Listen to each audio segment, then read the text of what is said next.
Assalamualaikum warahmatullahi wabarakatuh. Perkenalkan, nama saya Cindy Freza, NPM 1903030005 dari Prodi Akuntansi Syariah kelas A semester 5. Di sini saya akan memenuhi tugas akhir dari mata kuliah Akuntansi Sektor Publik, yang mana saya di sini akan menganalisis makalah yang berjudul analisis faktor-faktor yang mempengaruhi audit nilai pada perusahaan jasa keuangan di Bursa Efek Indonesia. Yang pertama yaitu tinjauan pustaka. Tinjauan pustaka pada makalah ini terdapat 4 macam. Yang pertama teori agensi, yang kedua laporan keuangan, yang ketiga audit, dan yang keempat audit nilai. Saya akan menjelaskan satu persatu. Yang pertama teori agensi. Menurut Rahman dan Siregar tahun 2012 ada tiga asumsi sifat manusia dalam teori agensi tersebut. Yang pertama, manusia selalu memikirkan dirinya sendiri, dan yang kedua, manusia memiliki daya pikir terbatas mengenai masa yang akan mendatang, dan yang ketiga, manusia selalu menghindari yang namanya risiko. Kedua yaitu laporan keuangan. Laporan keuangan merupakan salah satu sarana penting untuk memberikan informasi kepada pihak-pihak dari luar perusahaan untuk yang memiliki kepentingan. Tujuan laporan keuangan adalah untuk memberikan informasi mengenai posisi keuangan, kinerja laporan keuangan, dan perubahan posisi keuangan pada perusahaan. Dan yang ketiga yaitu audit.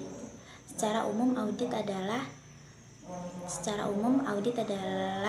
proses sistematik untuk memperoleh dan mengevaluasi bukti secara objektif mengenai pernyataan-pernyataan tentang kegiatan dan kejadian ekonomi. Tujuan audit secara umum adalah untuk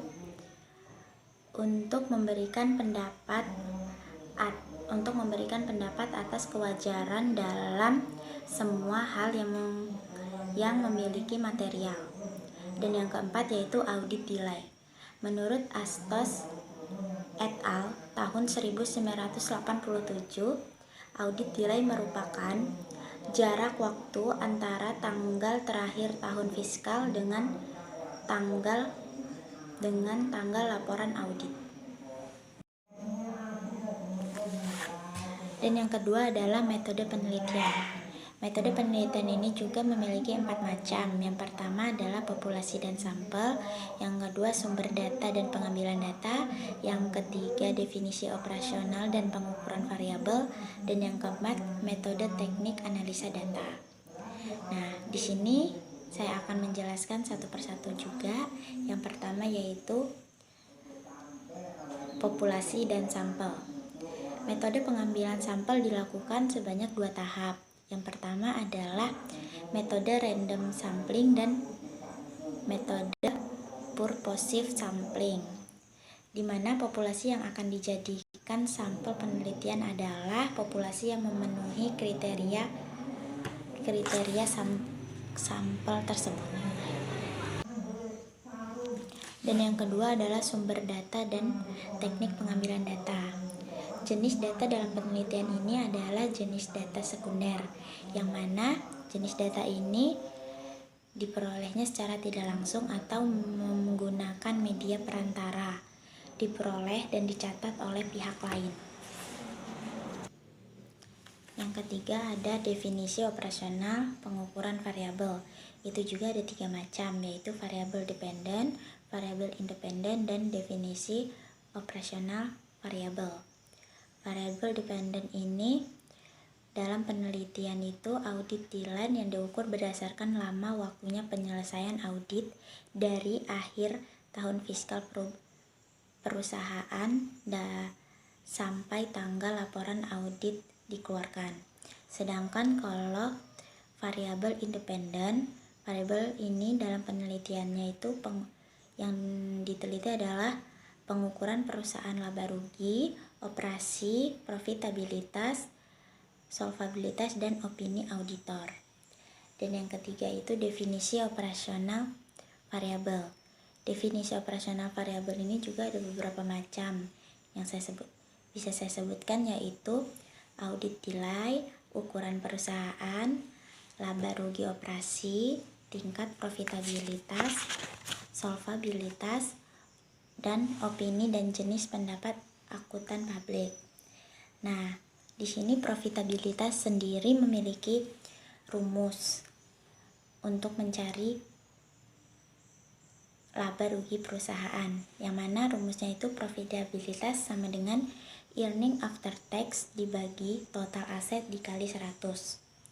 Sedangkan kalau solvabilitas juga memiliki rumus, yaitu total debt to total aset sama dengan total debit dibagi total aset dikali 100. Dan yang terakhir adalah metode teknik analisa. Pada penelitian ini pengujian dilakukan dengan analisa regresi linier berganda. Nah, itu tuh ada namanya statistik deskriptif. Pengukuran yang digunakan statistik deskriptif ini meliputi nilai rata-rata, bisa nilai rata-rata atau mean, standar deviasi, varian, maksimum, minimum, sum, range, kurtosis, dan squeness. Setelah kita membahas tinjauan pustaka dan metode penelitian, kita masuk ke hasil penelitian dan pembahasan. Yang pertama yaitu hasil penelitian perusahaan terhadap audit nilai. Manajemen dengan skala besar cenderung lebih cepat menerbitkan laporan keuangan hasil audit. Jadi, semakin besar ukuran perusahaan, maka audit nilai lebih pendek. Bisa digarisbawahi dengan ukuran perusahaan berpengaruh negatif terhadap audit nilai. Dan yang kedua yaitu pengaruh laba rugi operasi terhadap audit nilai. Auditor akan lebih berhati-hati selama proses audit dalam menanggapi kerugian perusahaan, apakah penyebab kerugian tersebut adalah kegagalan finansial atau kecenderungan manajemen. Jadi bisa disimpulkan semakin besar laba perusahaan, maka audit nilainya semakin pendek. Dan yang ketiga, pengaruh profitabilitas terhadap audit nilai. Perusahaan yang tingkat profitabilitasnya rendah cenderung mengalami penerbitan audit yang lebih lama. Jadi bisa kita garis bawahi, tingkat profitabilitas terhadap audit nilai berpengaruh negatif. Dan yang keempat, pengaruh solvabilitas terhadap audit nilai. Carsley dan Kaplan tahun 1991 dan Wirakusuma tahun 2004 menemukan adanya hubungan positif antara solvabilitas dengan audit nilai perusahaan.